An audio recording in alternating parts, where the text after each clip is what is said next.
Bonsoir à chacun de vous. Combien il est bon pour nous d'être dans la présence de Jésus. Et c'est pour cela que ce lieu vaut mieux que n'importe quel lieu.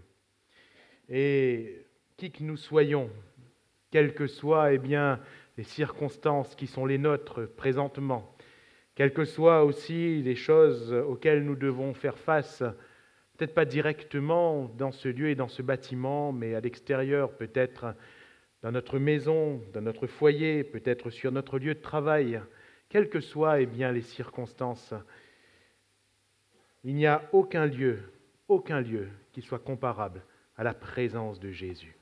Et ce soir, nous sommes dans la présence de Jésus. J'aimerais vous inviter à ouvrir la parole de Dieu avec moi dans l'Évangile selon Jean, chapitre 21. Nous allons faire la lecture à partir du verset 1er.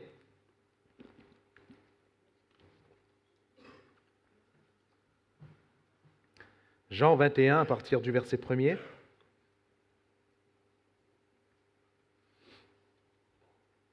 Voilà ce qui nous est dit. Après cela, Jésus se montra encore aux disciples sur les bords de la mer de Tibériade.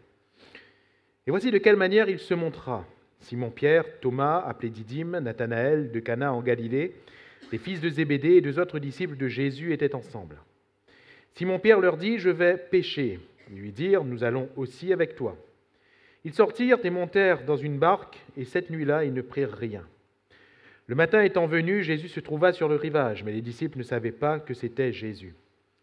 Jésus leur dit « Enfants, n'avez-vous rien à manger ?» Ils lui répondirent « Non ». Il leur dit « Jetez le filet du côté droit de la barque et vous trouverez ». Ils le jetèrent donc, et ils ne pouvaient plus le retirer à cause de la grande quantité de poissons. Alors le disciple que Jésus aimait dit à Pierre « C'est le Seigneur !» Et Simon-Pierre, dès qu'il eut entendu que c'était le Seigneur, mit son vêtement et sa ceinture, car il était nu, et se jeta dans la mer. Les autres disciples vinrent avec la barque, tirant le filet plein de poissons, car ils n'étaient éloignés de terre que d'environ 200 coudées, ou à peu près 100 mètres. Lorsqu'ils furent descendus à terre, ils virent là des charbons allumés, du poisson dessus et du pain. Jésus leur dit « Apportez des poissons que vous venez de prendre. » Simon-Pierre monta dans la barque et tira à terre le filet plein de 153 grands poissons. Quoiqu'il y en eût tant, le filet ne se rompit point. Jésus leur dit « Venez, mangez. » Et aucun des disciples n'osait lui demander « Qui es-tu » sachant que c'était le Seigneur. Jésus s'approcha, prit le pain et leur en donna. Il fit de même du poisson. C'était déjà la 3e fois que Jésus se montrait à ses disciples depuis qu'il était ressuscité des morts. Après qu'ils eurent mangé, Jésus dit à Simon-Pierre, « Simon, fils de Jonas, m'aimes-tu plus que ne m'aiment ceux-ci » Il lui répondit, « Oui, Seigneur, tu sais que je t'aime. » Jésus lui dit, « Paix mes agneaux. » Amen. Gloire à Dieu. Prions le Seigneur encore un instant si vous voulez bien. Seigneur, nous nous recommandons ce soir à la parole de ta grâce, car c'est la parole de ta grâce que nous ouvrons, c'est la parole de ta grâce que nous prêchons, et c'est la parole de ta grâce dans laquelle le Saint-Esprit nous conduira. Esprit du Dieu vivant, puisque tu es là au milieu de nous, conduis-nous, Seigneur. Et conduis toutes choses, que tous ensemble, quel que soit notre niveau, quelle que soit notre personnalité, que tous ensemble nous convergions vers le lieu où l'Esprit veut nous emmener. Dans le nom précieux de Jésus, nous prions. Merci Seigneur. Amen. Gloire à Dieu. Ce récit est communément connu comme étant celui de la seconde pêche miraculeuse. Oui, la multiplication des pains, il y en a eu 2 également. Mais ici, il s'agit de la 2e pêche miraculeuse. Et cette 2e pêche miraculeuse a quelques points semblables à la première. Sauf que, et nous serons d'accord, chronologiquement, nous ne sommes absolument pas dans les mêmes dispositions, forcément. Et pourtant, Jésus va encore faire ce miracle, pour ne pas dire, il va refaire le même miracle. À savoir, des disciples complètement confus, fatigués certainement, aussi désespérés. Nous imaginons bien dans quel état psychologique ils doivent se trouver.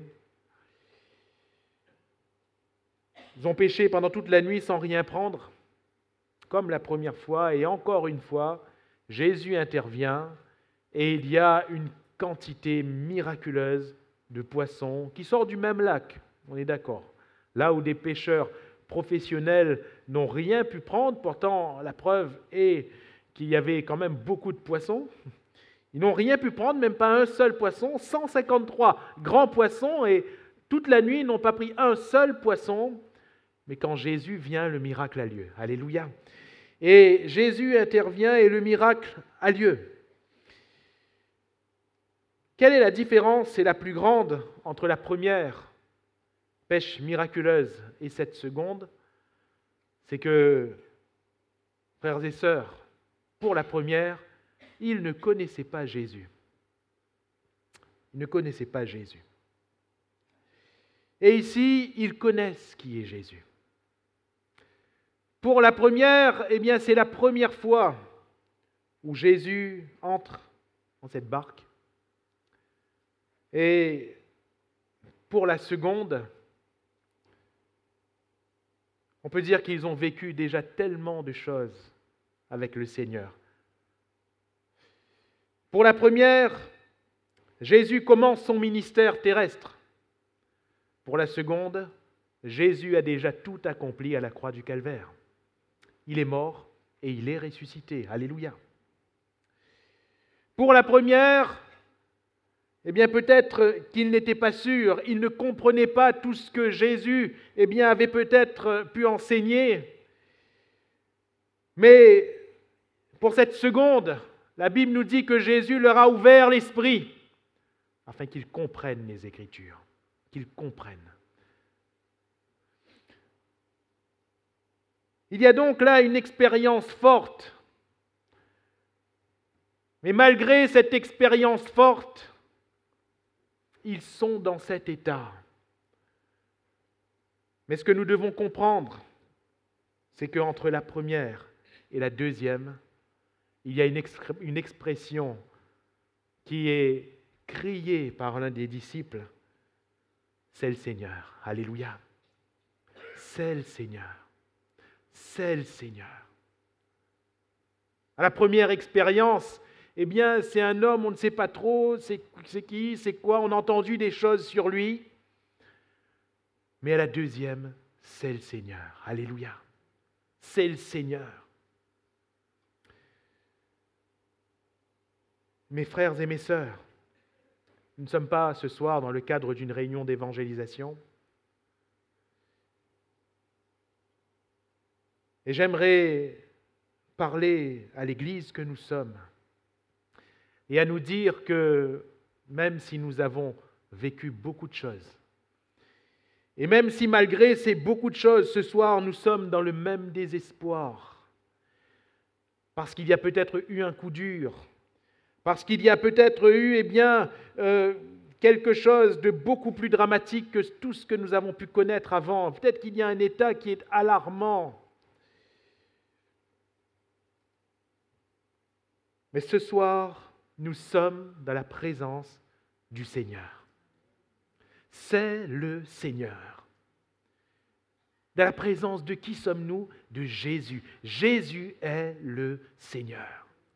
Et Jean, quand il va comprendre cela, il va crier « C'est le Seigneur ! C'est le Seigneur !»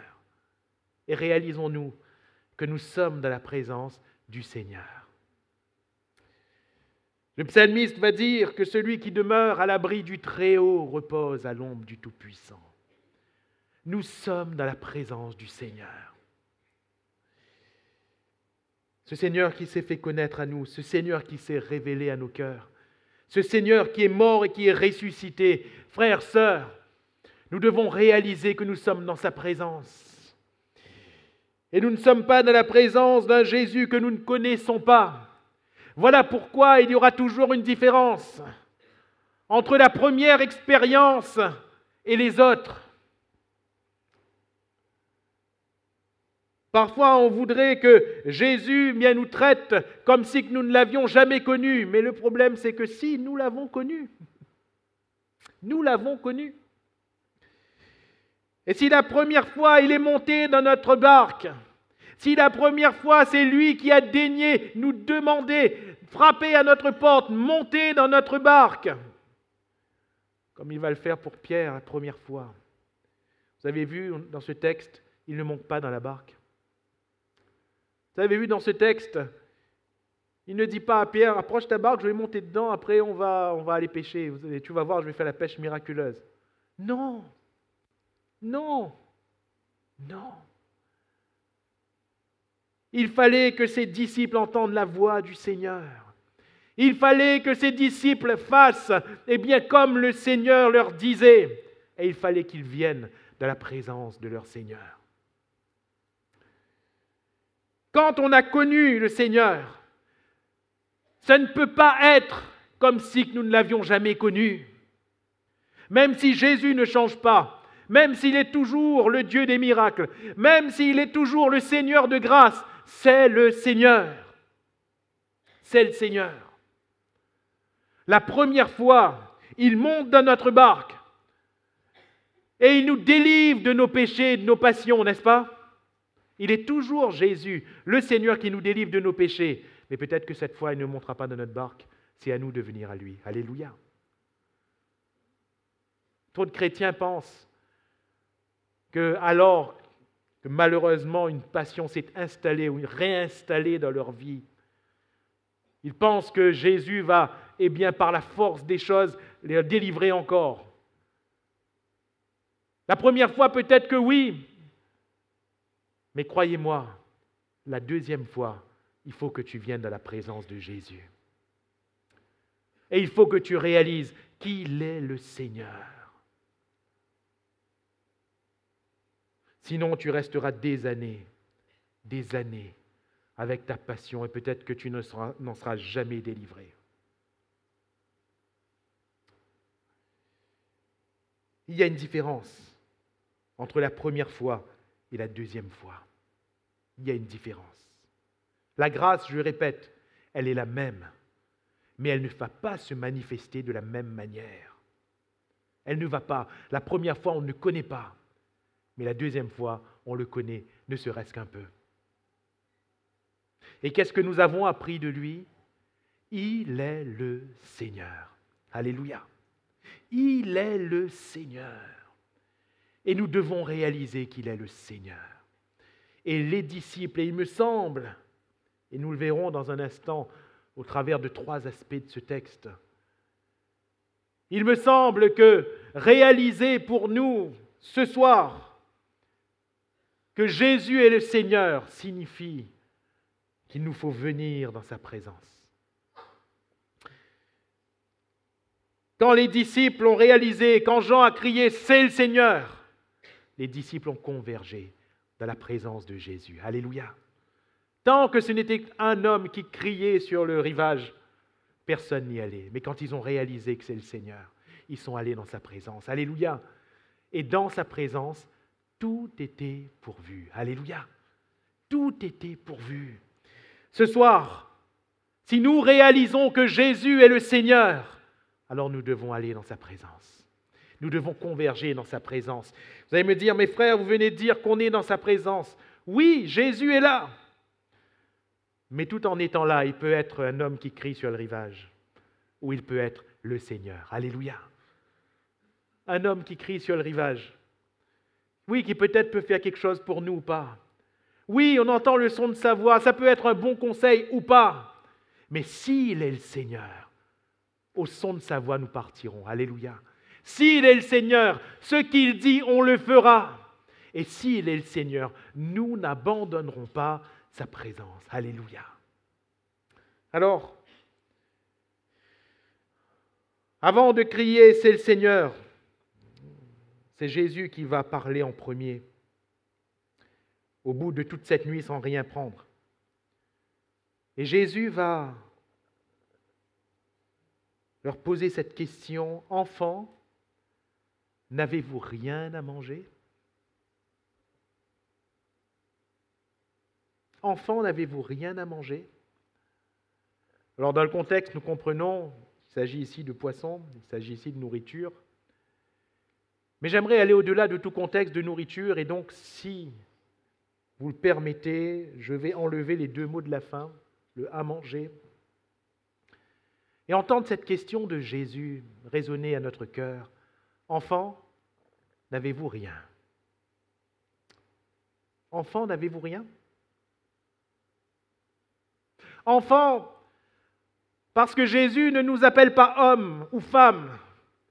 Si dans des contextes Jésus a pu dire femme, si dans des contextes Jésus a pu dire homme, si dans un autre contexte il a pu dire à Nicodème, tu es un docteur.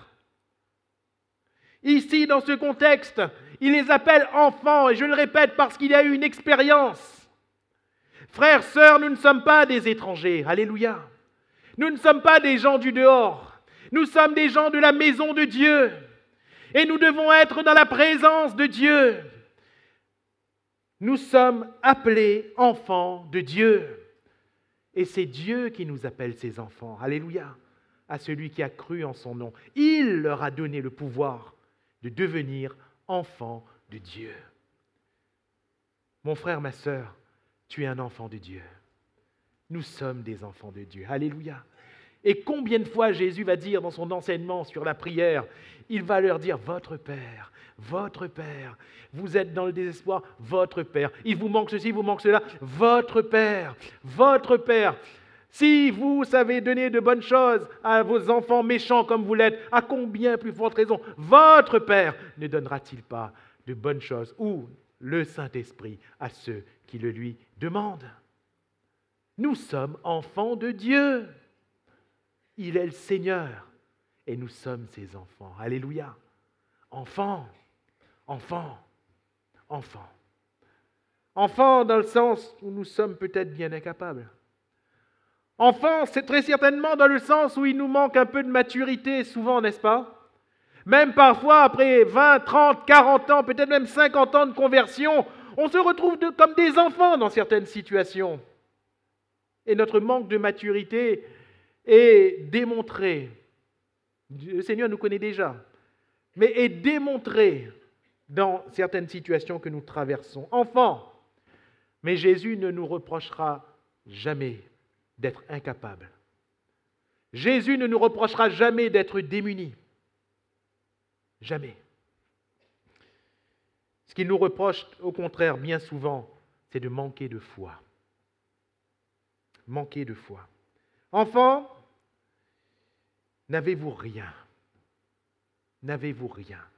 Et j'aimerais bien nous poser cette question ce soir. N'avons-nous rien? N'avons-nous rien?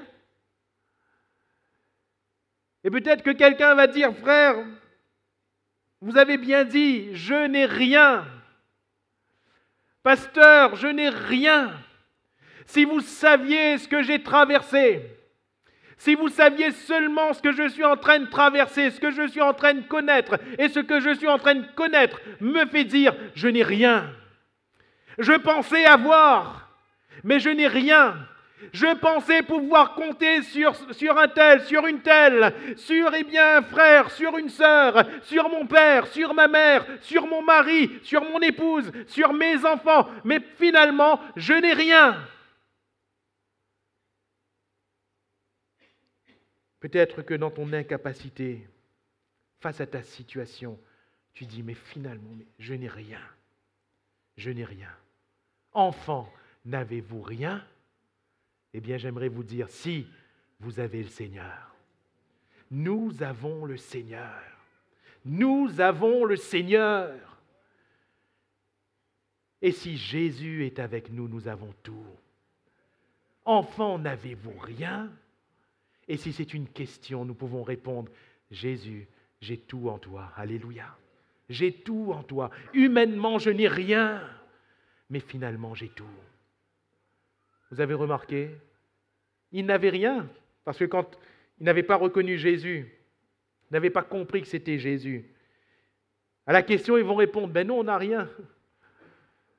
Mais quand Jean va dire, c'est le Seigneur, quelle abondance il y avait, n'est-ce pas? Quelle abondance! Quelle abondance! L'abondance est en Jésus. Tout ce dont nous avons besoin, c'est de Jésus, parce que tout est en Jésus. Jésus. Il est le Seigneur. Alléluia.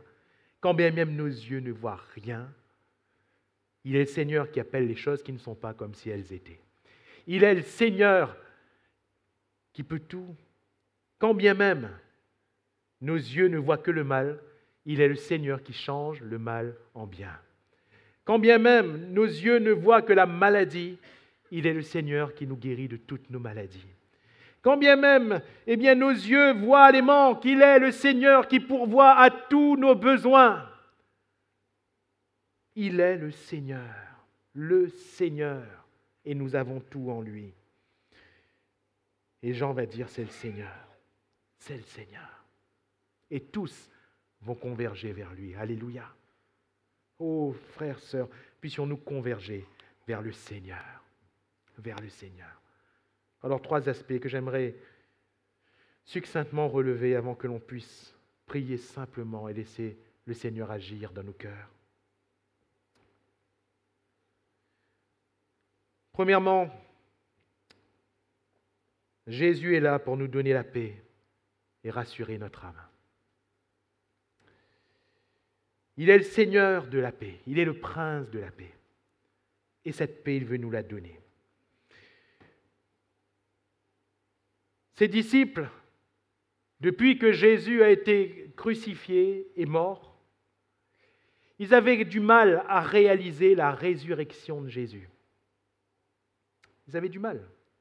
Regardez, ce texte commence, on l'a lu en disant « après cela ». Et si je suis la chronologie du texte, j'ai lu dans certains articles d'érudits, certains, ça reste assez minoritaire, mais j'aimerais quand même le spécifier afin que ce que nous disons soit quand même assez juste, tout du moins en termes d'interprétation. Après cela, et certains disent que chronologiquement, peut-être que ce texte aurait dû être placé un peu avant. Bon, ça, je laisse cela aux spécialistes. Dans ma Bible, le texte, il est après. Il est au bout. Et il est dit après cela. Après cela. Et si on lit les textes précédents, on voit que Jésus leur est déjà apparu. On voit que Jésus leur est déjà apparu. Et cependant, ils sont quand même dans cet abattement. Ils sont abattus pourquoi à la base? Parce que Jésus est mort. Mais Jésus leur est déjà apparu. Jésus leur est déjà apparu.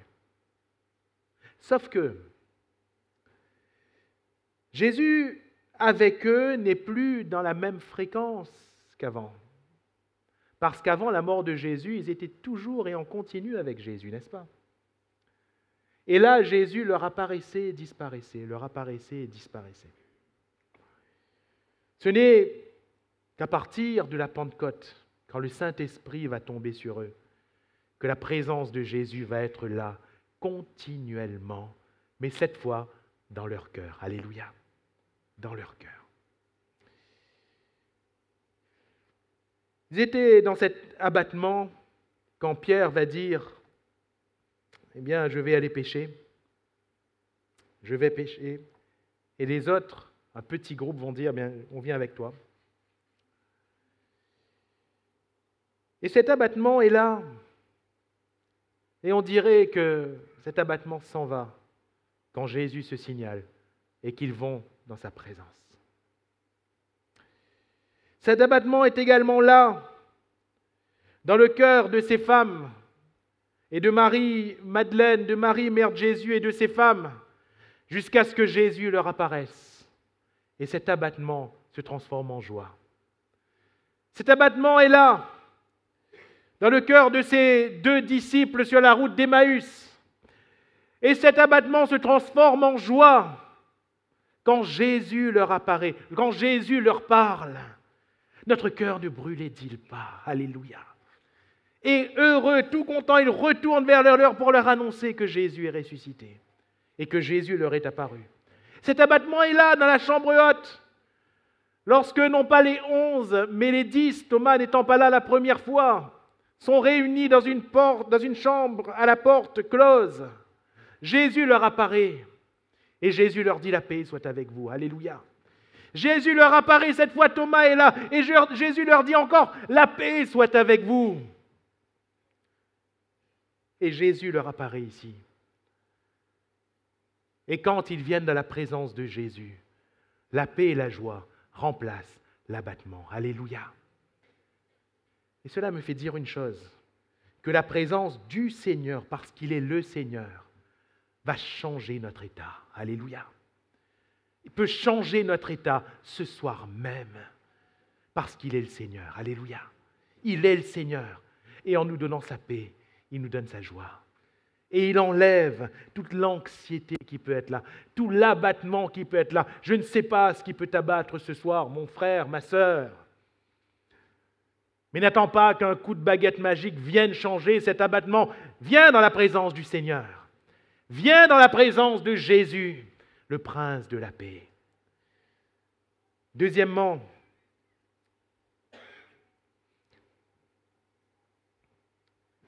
Jésus le Seigneur. Oui, il est celui qui prodigue la paix, cette paix incommensurable. Il est aussi celui qui pourvoit en toutes choses, au-delà de tout ce que nous pouvons demander et penser. Alléluia. Au-delà de tout ce que nous pouvons demander et penser. Ils ont péché pendant toute la nuit, comme la première fois, et ils n'ont rien pris. Toute une nuit sans rien prendre. Je ne sais pas si vous avez déjà travaillé toute une nuit, mais c'est fatigant. Travailler toute une journée, c'est fatigant. Mais on dirait que travailler toute une nuit, c'est encore plus fatigant. Hein? La récupération de sommeil n'est pas du tout la même. Pour ceux qui ont travaillé de nuit, ils savent de quoi je parle. Ce n'est pas du tout la même chose. Mais en plus, là, la récompense, la rémunération de leur travail n'est pas. Hein? Je ne sais pas si tu as déjà travaillé, tu t'es déjà fatigué, et puis à la fin, tu n'es pas payé. C'est compliqué ça, hein? C'est compliqué. Pas de rémunération, rien du tout. Il n'y a pas de récompense au travail, rien du tout. Eh bien, mes frères et mes sœurs, n'avez-vous rien? N'avez-vous rien? Oui, peut-être que l'argent manque. Peut-être que le matériel manque. Peut-être que dans tel ou tel domaine, il y a un manque. Peut-être que professionnellement, il y a un manque. Peut-être que, relationnellement, il y a un manque. Mais nous ne pouvons pas dire que nous n'avons rien, nous avons le Seigneur. Nous avons le Seigneur. Et mon Dieu pourvoira à tous vos besoins. Abraham a appris que sur la montagne de l'Éternel, il sera pourvu. Sur la montagne de Dieu, il est toujours pourvu. Il est le Jéhovah Jireh. Alléluia. Et regardez cette abondance. Quand Jésus agit, regardez cette abondance. Il nous donne au-delà, va dire Paul aux Éphésiens, au-delà de ce que nous demandons ou pensons. Je ne sais pas s'ils avaient été dans une pêche normale, combien de poissons et de quelle taille ils auraient pris. Mais vous avez vu, là, ils n'ont pris que des grands poissons. Parce que quand Jésus, il fait toujours grand. Alléluia. C'est toujours grand ce que Jésus fait. C'est toujours grand. Ils ont pris 153 grands poissons. 153, c'est compté, hein? 153 grands poissons. Alors, d'après le peu de documentation que j'ai pu avoir sous les yeux concernant la pêche, et surtout à cette époque-là en Israël, certains spécialistes disaient que c'est environ, à minima, environ 10 fois plus que ce qu'on pouvait prendre dans une pêche normale, à cette époque normale et dans ce lac. 10 fois plus. En moyenne. 10 fois plus. Parce que quand Jésus donne, quand Jésus fait, c'est toujours plus grand. Et quand il le fait toujours en abondance. En abondance. Notre Dieu est un Dieu d'abondance. Alléluia. Et puis, et ce n'est pas la moindre des choses, quand ils arrivent sur le rivage, n'avez-vous rien à manger? Rappelez-vous la question entière. N'avez-vous rien à manger? Quand ils arrivent sur le rivage, ils viennent de travailler pendant toute une nuit. Et ils se disent, on n'a pas mangé, on a faim, là il va falloir encore écailler le poisson, il va falloir encore tout préparer, il va falloir allumer le feu, il va falloir mettre le poisson sur le charbon et tout. Et puis ils arrivent, tout est prêt.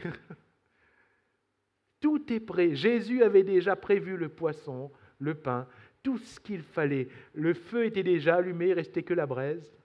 Et le poisson était en train de cuire tranquillement dessus. Tout était préparé. Alléluia. Tout était préparé.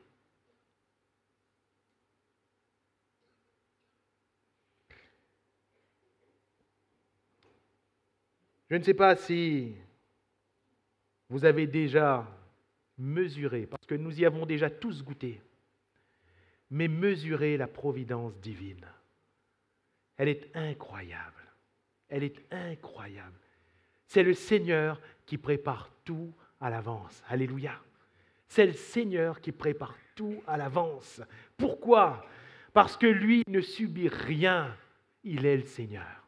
Il ne dépend pas des temps, il ne dépend pas des circonstances, il ne dépend pas du marché, il ne dépendait même pas du marché du poisson.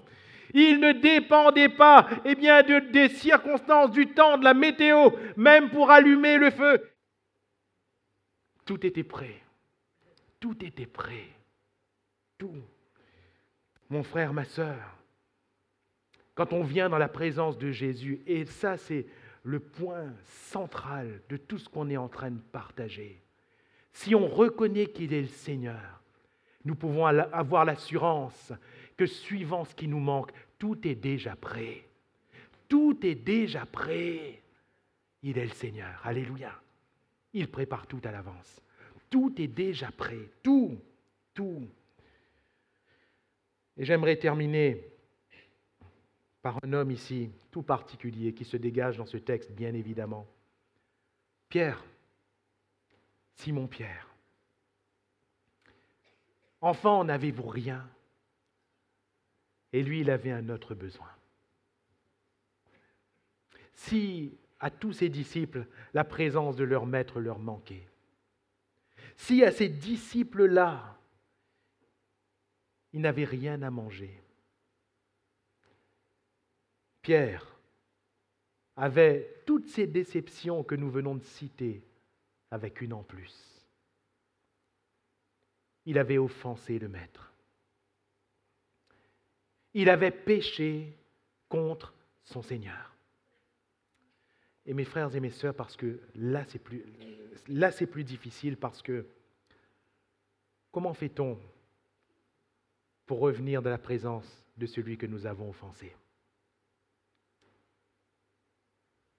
Comment fait-on pour revenir dans la présence de celui dont la parole nous condamne?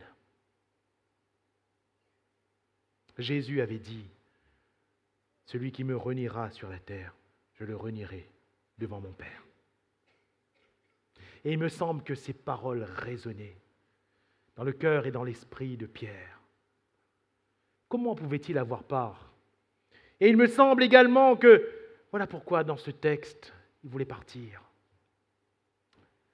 Je vais pécher. Peut-être qu'il voulait y aller seul. Et les autres lui ont dit, on t'accompagne. Mais quand on dit c'est le Seigneur, alors que tout le monde semble être dans la joie, tout le monde semble aller, lui, il s'approche, oui, mais pour se mettre dans un coin. Simon-Pierre, se jette dans la mer, et puis il se noie là, dans la masse, dans un coin. Il n'y a pas une grande masse de gens, mais dans un coin. Il va laisser peut-être les autres s'approcher plus, parce que lui, il sait. Lui, il sait. Il sait. Et peut-être que tu es dans ce cas ce soir. Parce que tu sais que tu as offensé le Maître. Et tu sais que tu as offensé ton Seigneur, peut-être pas pour la première fois, mais pour la énième fois. Alors comment avoir part, à nouveau, à sa présence, pour recevoir de lui la paix, pour recevoir de lui la joie, pour recevoir de lui la providence, la provision? Comment? Comment? Eh bien, j'aimerais te dire, fais comme Pierre. Fais comme Pierre. Pierre a entendu la voix de Jésus. Alléluia. Enfant, n'avez-vous rien à manger? Jetez le filet du côté droit de la barque. Pierre a entendu la voix de Jésus. Et ce soir, la première chose pour toi, c'est d'entendre la voix de Jésus. C'est d'entendre la voix de Jésus. La deuxième chose qui est métaphorique ici, dans ce texte, je ne sais pas si vous l'avez constaté avec moi, mais Jésus aurait pu faire entendre sa voix à Pierre dans tellement différentes occasions depuis sa résurrection. Et surtout, quand Pierre était habillé, n'est-ce pas? Il aurait pu, s'approcher de Pierre, parler à Pierre, mais il ne l'a pas fait. Et puis là, il s'adresse à Pierre, il s'adresse aux disciples. Mais Pierre, on dirait qu'il est un peu plus en relief dans ce passage et on sent bien que Jésus a quelque chose qu'il doit régler avec lui. Pierre, quand Jésus est là et quand on dit c'est le Seigneur, Pierre est nu. Pierre est nu.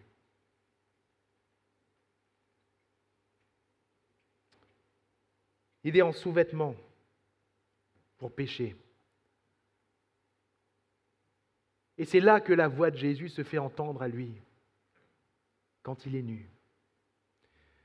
Comme dans ce jardin d'Éden, la voix de Dieu se fait entendre à Adam et Ève quand ils ont su qu'ils étaient nus.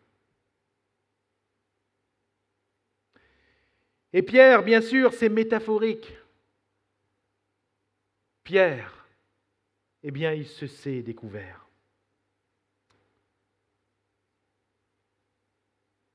Il se sait découvert.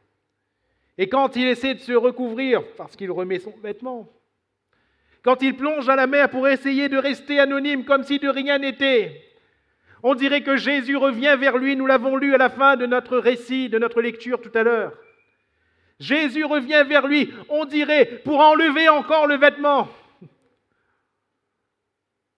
En disant, Pierre, je t'ai vu. Pierre, je t'ai entendu. Pierre, je savais même que tu allais faire ça. Vous avez vu la pudeur de Jésus, parce qu'il y a du monde autour. La pudeur. Mais le langage de Jésus est compris par Pierre. Lui qui a renié Jésus 3 fois. Jésus lui pose une question 3 fois. Pierre, m'aimes-tu? Pierre, m'aimes-tu? Pierre, m'aimes-tu? M'aimes-tu? Ne refuse pas, et c'est la deuxième chose, ne refuse pas de te dévêtir devant Jésus. Je parle ici de ton cœur, je parle ici toujours dans cette métaphore, c'est ton cœur. Ne refuse pas de te montrer à Jésus tel que tu es, parce que Jésus va te parler encore, il va te parler encore, il va te parler encore, afin que tu te découvres devant lui. Afin que tu te découvres devant lui. Ce soir, est-ce que tu veux découvrir ce que tu es devant Jésus? Devant les autres, après, on verra. Pour certains, peut-être que c'est nécessaire. Pour d'autres, non. Mais Jésus est pudique. Et j'aime bien cette pudeur qui est rattachée au Maître. Il va parler directement à ton cœur. Alléluia. Et tu pourras lui parler directement. C'est le Seigneur. Et puis, regardez à Pierre. La troisième chose. c'est son humilité. On a tous connu le Pierre qui sort son épée pour défendre Jésus en premier. On a tous connu le Pierre qui s'exprime avant tout le monde devant Jésus. Mais ici, c'est le Pierre qui ne parle pas et qui se met à l'écart, qui se met dans un coin. L'humilité. Alléluia. Entendre la voix de Jésus, se découvrir devant Jésus, s'humilier devant Jésus. Et nous pouvons être sûrs que si nous venons vers Jésus, lui aussi il vient vers nous. Et peut-être qu'on va rester un petit peu à l'écart par rapport aux autres qui peuvent s'approcher plus librement. On a raison. On a raison. Quand on a offensé le Seigneur, on a raison. On a raison de penser, eh bien, que l'accès ne sera pas aussi facile. On a raison. Et c'est une humilité en soi. Mais si nous sommes humbles, c'est le Seigneur qui vient vers nous. Alléluia.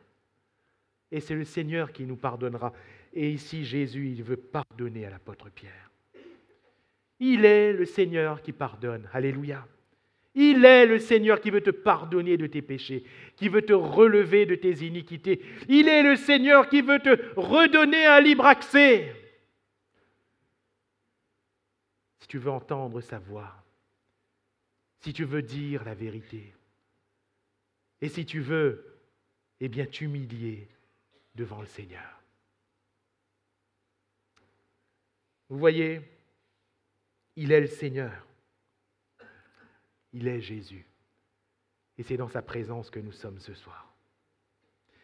Et notre bénédiction est assurément dans sa présence, parce qu'il est le Seigneur. Notre guérison est dans sa présence, parce qu'il est le Seigneur. Notre délivrance et notre salut sont dans sa présence, parce qu'il est le Seigneur. Tout est là, frères, sœurs. Tout est là. On n'a pas besoin d'aller chercher ailleurs. Tout est là, parce que nous sommes dans sa présence. Alors voulons-nous, dans la prière, nous courber? Et voulons-nous, alors que nous avons entendu la voix de notre Maître, voulons-nous, nous aussi, lui parler? Voulons-nous, nous aussi, lui ouvrir notre cœur? Voulons-nous être rassurés de la présence du Seigneur? Voulons-nous recevoir sa paix? Recevoir, sa providence? Recevoir son pardon et sa grâce?